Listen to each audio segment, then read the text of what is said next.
Hey everyone, we are back for yet another video on more trig equations. Today's focus is going to be on types of equations that we have non-special angles in. So it's going to leave the realm of the unit circle angles that we know, and we are going to need to grab our calculators for these. There's a couple of tricky things about it, so we'll take a look. Before we get started, just so you know, we're going to basically work through the whole first page of today's assignment together. The first four are kind of review, so let's start there. And see how we do, just because we're going to kind of build on the ideas in these four. So we're going to go through these maybe somewhat quickly if you think about it. Sine of 1/2, remember we want to think about where that value is. If signs are positive, that is in first and second quadrant. So that's the two places we're looking. Make note, we are doing from 0 to 2 pi, so we don't have to do the 2 pi n, but we want these two angles. So if you go back to your unit circle, we know that the sine is 1/2. At pi over 6 and at 5 pi over 6. So the key to thinking about this is all about the unit circle. So that's what we've been doing so far. So we're going to start looking at ones that aren't so obvious in a little bit. Okay, cosine equaling root 2 over 2. Remember, cosine is positive in quadrants 1 and 4. So I'm going to draw those. Cosine being root 2 over 2 means it's at our pi over 4 increment. So pi over 4. And let's see, this one would be 7 pi over 4. Okay, I'll box these in. I'll go ahead and this page will get posted in our solutions that we post in a little bit. Okay, third one, cosine being negative. So if we go back to, it's not 1 and 4, it's going to be quadrants 2 and 3. So cosine being root 3 over 2, those are going to be the pi over 6 increments. So that's going to be 5 pi over 6. And 7 pi over 6 for that one. All right, and then sine being negative, this one isn't really in the quadrant, it's on a quadrantal, so sine being negative 1, that's the y. So that's going to be at 0 comma negative 1, that is down here. So there's only one angle within one rotation that fits that, and that's going to be 3 pi over 2. Okay, now what I want to do is I want to go ahead and just look at this number 1 here real quick. And kind of zero in on what's happening on this one because we're about to go to the calculator in a second. So I want to bring my calculator next to this one. And again, we already have solutions for this, but I want to show you to kind of make the connection with what the calculator is giving us. So if I'm looking for angles whose sine is 1/2, let me turn my calculator on and clear it out. What I need to do on my calculator is I need to do an inverse sine of 1/2. So first of all, double check your mode should be in radian mode. So that third line down, make sure you're in radian mode before you go further. And then I'm going to do an inverse sine of 1 divided by 2. So recall that the calculator with inverse trig functions, it's only going to give us one angle. But we know in the 0 to 2 pi range, we have two angles that we're supposed to list. So therein lies the little bit of a trick that we have to think about as we start doing ones that are not just conceptual from the unit circle. Now that 0.5235, you got to remember that that's a radian measure. It's only the first of the two angles. It's giving us this first quadrant one. So I just want to show you that essentially what we're looking at is the pi over 6. So if I do pi over 6 in my calculator, you will see it's the same decimal. So the calculator, remember that restricted range idea of our inverse trig functions. It's only defined in one of the quadrants, even though there's two quadrants where the sign is positive, and it's the equivalent for the negatives as well. So what we have to do is start talking about, all right, what do I do on my calculator to get that other angle? When it's not one we can just pull from the unit circle. Okay, so that's where we're heading. Now real quick before I go ahead and do the four next problems on this first side, I want to show you a little bit of info here to remind you. So this is just a quick review of that inverse trig function and where they're defined. So when we have inverse signs, positive is in quadrant 1 and negative is in quadrant 4. Same thing with tangent. And then the cosine is defined in quadrants 1 and 2. When it's an inverse cosine of a positive, it's quadrant 1. And the negative ones are in quadrant 2. So again, this is review, but we want to keep this in mind as we then move forward and do these equations. Remember, we are going to have multiple answers. Inverse trig, though, the way it's defined is as a function, so that's only going to give us one, and we have to do some work to get to the other one. Okay? So keep that in mind as we jump forward and do these problems here. So let me move that out of the way and come over here. So number 5, we're going to start here. Let me kind of move this up. And I think I can zoom in a little bit and maybe make that a little bit easier to see. There we go. Let's see if that helps a little bit. Okay, so non-special angles. Here's our first example. The cosine of an angle equals 2/3. There's not really much work to do, but I want to remind you, we really should be sketching this every time so that we can quickly picture where these angles are. And it's key on this problem I want to show you. The angle whose cosine is a positive value, that is going to be defined in quadrant 1 and quadrant 4. Okay?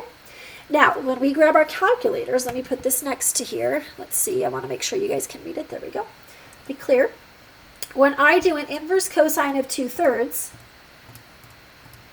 I am going to get only one of my two answers, okay? 0.841 is one of my answers. It's not a pretty like pi over 4 or pi over 5, but it is one of our answers. So let me go ahead and write that over here, I guess. Actually, what I'm going to do is I'm going to label it here. This angle is the first angle. Its inverse cosine is defined when it's positive. It's in first quadrant. So the theta that I'm getting from my calculator is right there. That's the one that the calculator gives. So I'm going to write calc right there. Okay?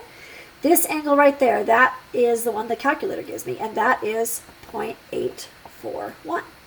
But we need this angle as well. And keep in mind, we don't want it to be a negative angle. We want it to be the angle that goes all the way around to that. We need it in the fourth quadrant between 0 and 2 pi.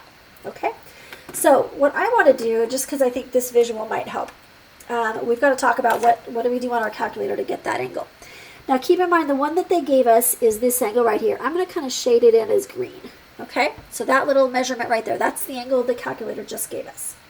But I want you to see that angular distance, if you want to think of it, is really the same thing as, and I just drew it as like a little dotted line here, a little dotted angle marking. Those two are equivalent like distances, angular distances, if you want to think of it that way. So what we need to do is think about, all right, how do I get this angle that's all on this side when this angle, like that positive distance right there, is what the calculator gave me. So two ways to look at it. For this one, what you can do is you can think of it as like, okay, if this angle is positive here, this is the negative of that angle. So if you took a negative of the angle the calculator gave us, and then it would be negative, which is not in our window, but we could add 2 pi to get its coterminal angle. So that's one way to think of it, but I like to kind of reverse this and think of it as 2 pi minus theta, because those are the same thing, all right? 2 pi minus theta is a way of looking at this where if I want to know this angle here, I'm going to start at the beginning and I'm going to go all the way around 2 pi and then backpedal minus the theta angle that the calculator gave me. That will land me on this angle, which is the one that I want. So on the calculator, let's move that there.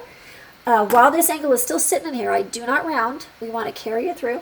While it's still sitting there, I'm going to do 2 pi minus, and then I'm going to use my A and S to be able to get that full answer and keep the accuracy.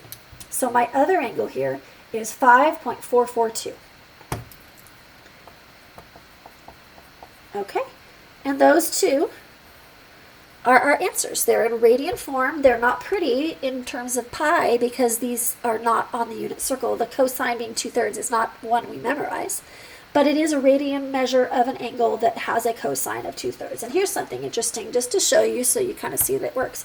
While this angle is here, if I turn around and take the cosine of that, I should get 2/3, which I do.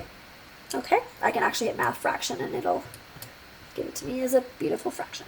All right, so that one works, as well as, of course, the 0.841, etc. would work. Okay. So one thing I want to kind of add before we keep going is this idea of, so we're finding angles between 0 and 2 pi. But when we're not doing special angles and we're using a calculator and getting decimal answers, what we want to realize is that 0 to 2 pi, just to kind of give you a perspective of the window of these decimals, 2 pi is the same thing as, let's go ahead and I'll get the exact decimal on my calculator. 2 pi is going to be 6.283. So keep this in mind. I like to kind of focus on this as we move forward. All of our answers for these non-special angle equations are going to be decimals between 0 and 6.283. If you ever get something that's outside of that window, you know that's not how we list the answer. You might have to add a 2 pi or subtract a 2 pi. Okay? So keep that in mind as we look at the other three, and that's going to help. All right? So to recap, this cosine that was positive was in first and fourth quadrant, And we got the first one from the calculator, and then we had to do a little 2 pi minus the angle to kind of manually get the second angle. Let's take a look at what happens when it's a sine of a positive. I'm sorry, sine equaling a positive value, I should say. All right, so sine equaling 3/5. Let's first draw a picture. I can't emphasize enough, you want to draw these pictures on your paper. Do not skip this step. Don't just write the answer just because it's in your calculator. Okay, so sine is positive. This time it's in quadrants 1 and 2. So in the calculator, remember inverse sine of positives, which is what this is, it's going to give me this first quadrant one here. I should really just change sides. Let's do that because then I can leave it up there. That's a little bit easier. Okay, so this one right here, that is the angle that the calculator is going to give me. Okay, so when I do an inverse sine of 3 divided by 5, I get 0.643. Okay, which again, that's in between 0 and 6.28, so we're good. It is in between, it's in first quadrant, sorry, that's what I meant. Okay, so now this is a little different. So the other sign is not in fourth quadrant. We can't really just do a 2 pi minus. So let me take another color here, and I want you to kind of see how I'm going to analyze this. The angle the calculator gave us was this one, that angular width, if you want to think of it. And that angular width is the same as this width right here, if you think of it.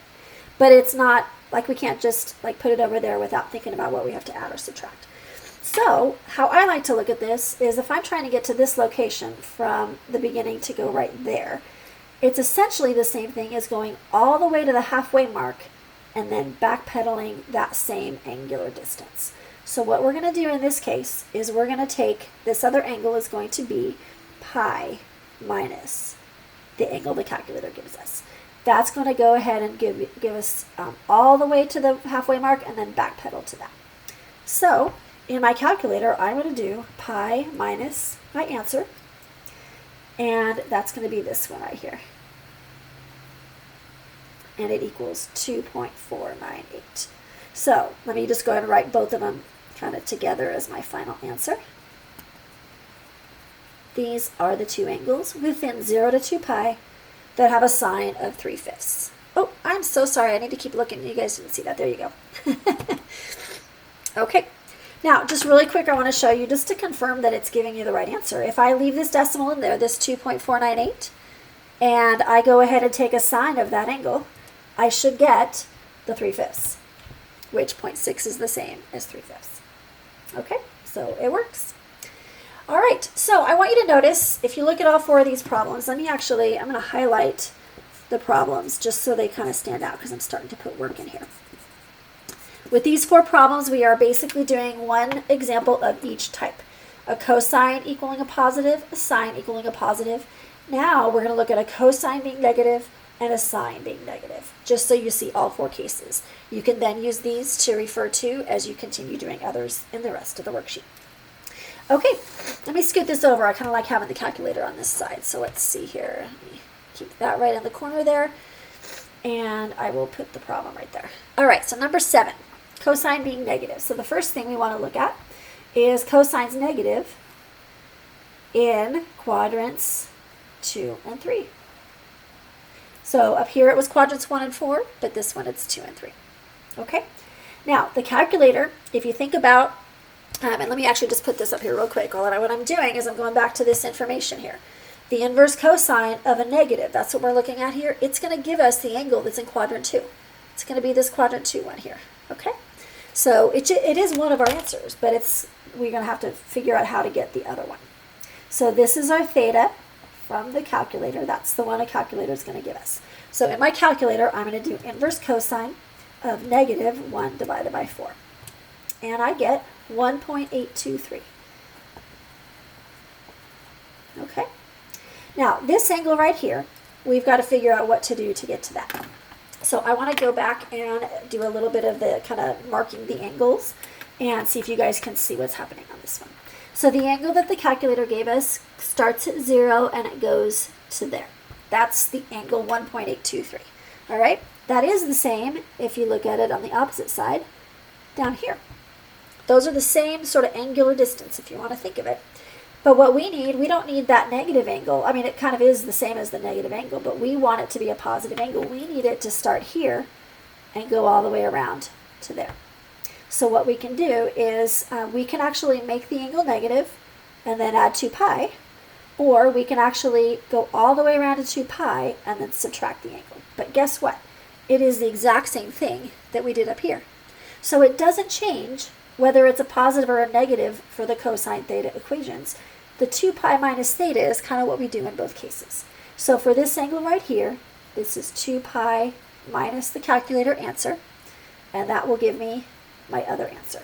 So 2 pi minus my answer, and I get 4.459.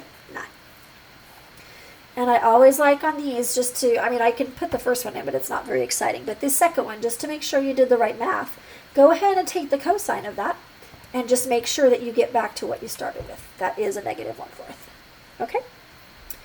All right, so 3 down and 1 to go. You guys, this last one is the trickiest of them all. There is a little extra trick on this one, so watch carefully as we look at the inverse sign of a negative as we solve number 8. So let's go ahead and I'm going to leave some space there and do that. Okay, so sine, let's go ahead and draw it. Sine being negative is going to be in quadrants 3 and 4. Okay, now if you think about sine, I'm going to pull this back over here. The inverse sine of a negative, here's the trick. It's going to give us a 4th quadrant angle, which is one of the quadrants we're looking at. But the calculator doesn't give us an angle that's in between 3 pi over 2 and 2 pi, which is what we're going to need. It's going to give us a negative angle, which guess what? A negative angle is not in our range of answers for this. So we're going to have to adjust not only for the whole second angle, but for the first angle we have to adjust it. That's what makes these a little bit trickier. Okay, so this is the calculator one that we're going to get, okay, but it's going to give us a negative angle. So watch, let's clear this out. I'm going to do an inverse sine of negative 5 divided by 6. And lo and behold, there is our negative angle, negative 0.985. I'm going to write that here first. It's not going to be my final answer because it is not within the range of numbers that we want for answers, but that's our theta. The reason I write it down is because here's the thing. To find this other angle, let me actually mark this too so you guys can see. This angle is a negative. They're essentially giving us this little angular distance right there as a negative angle. Now, to get to this angle, we want to actually still go all the way around, right? Well, let's see if it worked the same in the last one. Let's see if it works the same here. Pi minus that angle. Think about that conceptually. If we do pi minus a negative angle, that's going to be pi plus the angle, and that actually does get us here. If we take this as like our theta, but consider it negative, going to pi and then minusing a negative angle would go further, just that extra distance. So this one is pi minus theta. I shouldn't write theta up there. This one is pi minus theta, but notice it's the theta as a negative angle. So while this is in my calculator, I'm going to do pi minus my answer, and I get 4.126. That is the angle here. It does fit. It's within the 0 to 6.28. It does put us in quadrant 3, so that's great. This is one of our answers. But here, now we have to come back to this, and we have to realize that we can't leave this angle as negative. We have to actually make it positive. So I'm going to write a little note here. It needs to be between 0 and 6.283. So we have to add 2 pi. Okay? So I'm going to go back to that because I already left that. I need to go back to my inverse sine of negative 5, 6. Let me get that decimal back in there. And I'm going to add 2 pi. So that's going to equal 5.298. That is an angle that's in 4th quadrant that is between 0 and 2 pi. Oh, yet again, I cut it off a little bit. Sorry, guys. There you go. So our final answers, 4.126 and 5.298. And again, it's always a nice strategy or a nice routine to go ahead and take that and then check it in terms of finding the sign of that. So the sign of that answer is that number. If you're not sure if it's the same fraction, hit math fraction. And it does work. Okay? All right, so hopefully that gives you a little idea of how to handle these ones that are on the calculator. As a general rule, let me go ahead and show you one last thing here. The general rule for sine and cosines for these non-specials, if you have a sine, then it's basically theta, which is the calculator answer, and then you do pi minus that theta. For a cosine, it's the angle you get from the calculator, and then it's 2 pi minus theta. All right, so keep that in mind as you do these problems. Good luck, and let us know if you have questions. See you next time.